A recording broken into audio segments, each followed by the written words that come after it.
Hello hi నమస్తే మీ వెంకి. గమ్మత్తైన విషయం ఇవాళ ఏంటిదంటే తెలంగాణ రాష్ట్రం మొత్తం బంద్కు బీసీ జేఏసీ పిలుపునిస్తే అన్ని పార్టీలు మద్దతు తెలపడం జరిగింది. మరి ఇక్కడ దొంగలు ఎవరు? ఈ 42% రిజర్వేషన్ బిల్లును ఆపేది ఎవరు?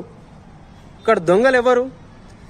అందరూ శాఖాహారులే రాజుగవరి రాజుగా, మరి రొయ్యల ముల్లేడవాయ రాజుగవరి రాజుగా.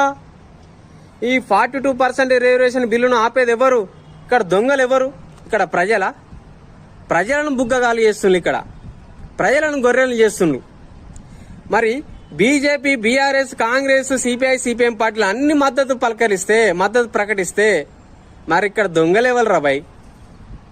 మీరా మేమా దొంగలం? పాలిస్తున్న మీరు దొరలా? పరిపాలించబడుతున్న మేం దొంగలమా? బీజేపీ పైన 42% బిల్లు అమలు పరిచే బాధ్యత బీజేపీ పైన ఉన్నది. అమలు చేసే విధంగా ఒత్తిడి తీసుకొచ్చే బాధ్యత రాష్ట్ర ప్రభుత్వం పైన ఉన్నది. మరి ఇక్కడ దొంగలు ఎవరు రా భయ్? అన్ని పార్టీలు, ఆల్ పార్టీలు మద్దతు ప్రకటిస్తే మరి దొంగలు ఎవరు? ఈ 42% బిల్లును ఆపేది ఎవరు అని తెలియజేసుకుంటూ మీ వెంకి. Thank you. నా ఛానల్ లైక్ చేయండి, షేర్ చేయండి, సబ్స్క్రైబ్ చేయండి. Thank you.